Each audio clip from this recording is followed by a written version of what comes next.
Hey folks, welcome back to another video that I think is really interesting.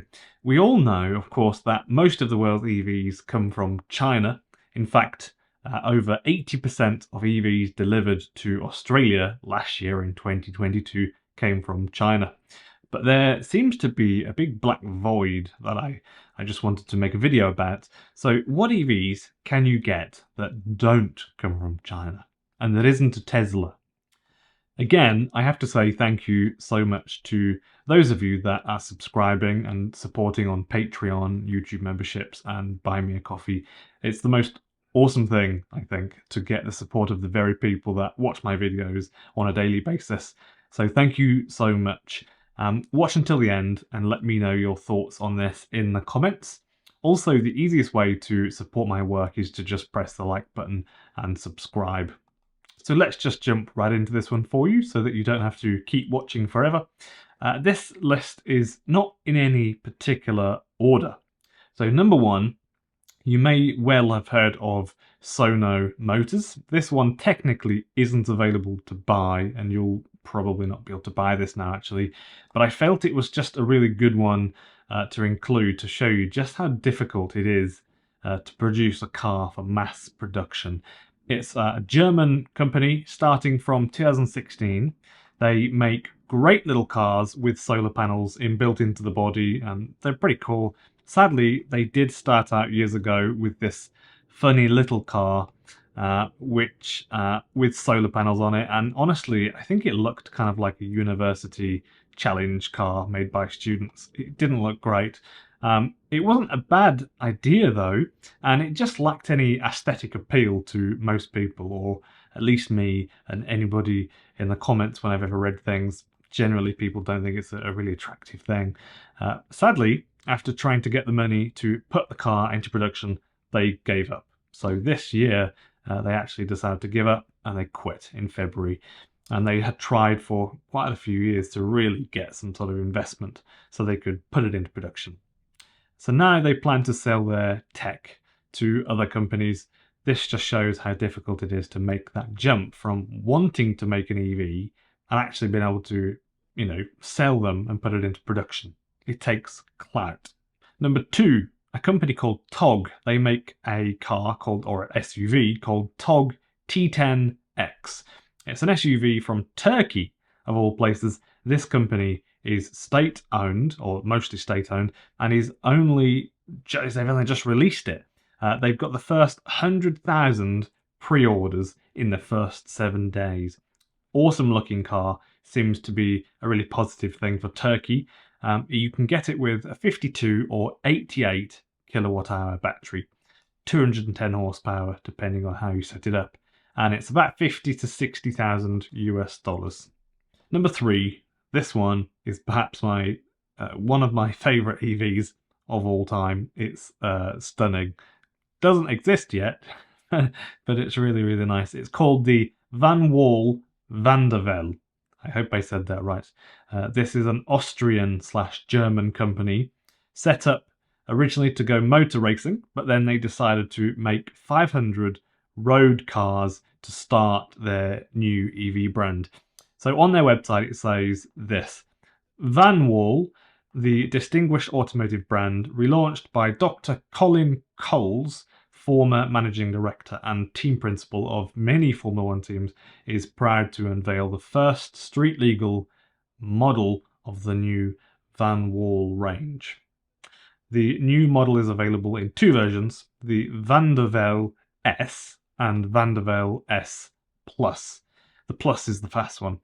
The model name of the car pays homage to Tony Vandervelde, the British industrialist founder of Van der Waal brand in 1951. You following? That's quite tricky. The Van der Waal, Vandervelde thing, it's doing my head in. But I think it's a really cool name though, but I just keep getting confused with it. So the new car is basically one of the best looking cars that I've ever seen, if not the best looking car. It's stunning, to my eye anyway. Maybe even better than the BYD Seagull, dare I say it. to regular viewers. You'll know what I mean. Production is set to start in the third quarter of this year, and I'll let you know as soon as it does.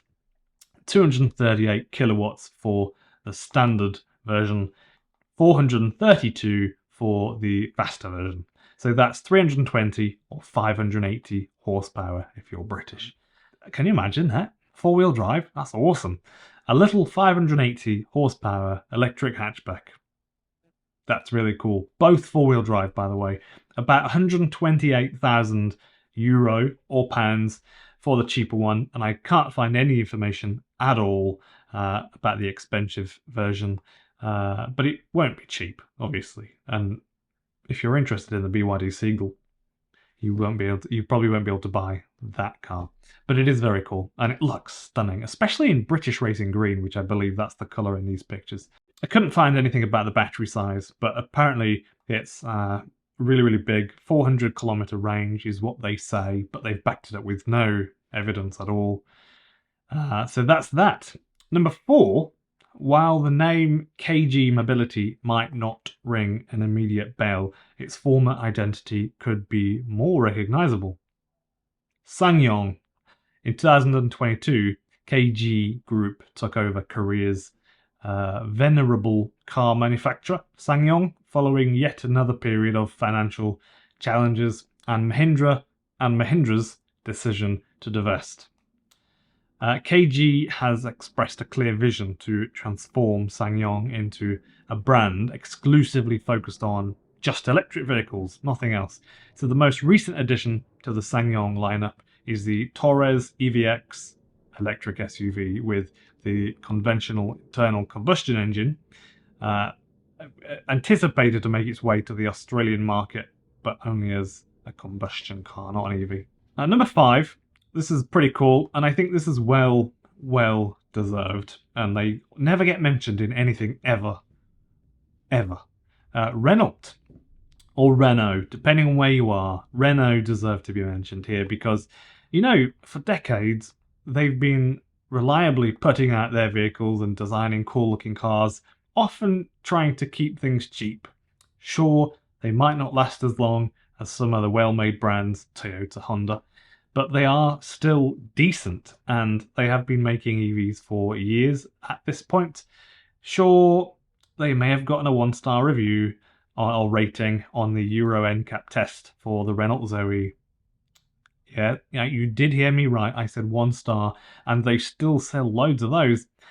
So people obviously like Renaults, and they drive all right. It's not my cup of tea, but they drive all right. They generally look really good, but I don't really like how they drive, but they look really good. If you know why they only got a 1-star rating, put it in the comments so other people can read about it, because it is quite interesting. Their latest EVs are actually pretty cool, I think, and they drive fantastic. The EVs, Renault EVs, drive really good. Renaults that aren't EVs, I'm not a fan of at all. That's just my opinion. And in a world where manufacturers are constantly trying to shove $100,000 cars down our necks, which is quite annoying, it's refreshing to see trusty old brands like Renault just pottering along in a way, doing what they've done for years, as if not fazed by anything going on around them or anything going on in the world. They're just doing the same thing year after year. That's what it sort of seems like with Renault. They even brought back the Renault 5 as an EV. I mean, come on, that's cool. They brought back the Renault 5. That's really nifty. I hope this video is kind of what you're expecting. It was really fun to come up with this list, so thank you so much to you all for watching and taking the time to watch it. There's a few ways I could have done this video, and I thought I'd do it the most interesting way to me, which I hope translates to interesting to you. You know, there really isn't huge amounts of cars that you can generally buy in like the US, UK, Australia, Norway, for example, that don't come from China and that isn't a Tesla. There's just not a huge pick, to be honest. So if you enjoyed the video, please click the like button for me so that YouTube know that people are enjoying it, and subscribe for more daily videos about electric vehicles.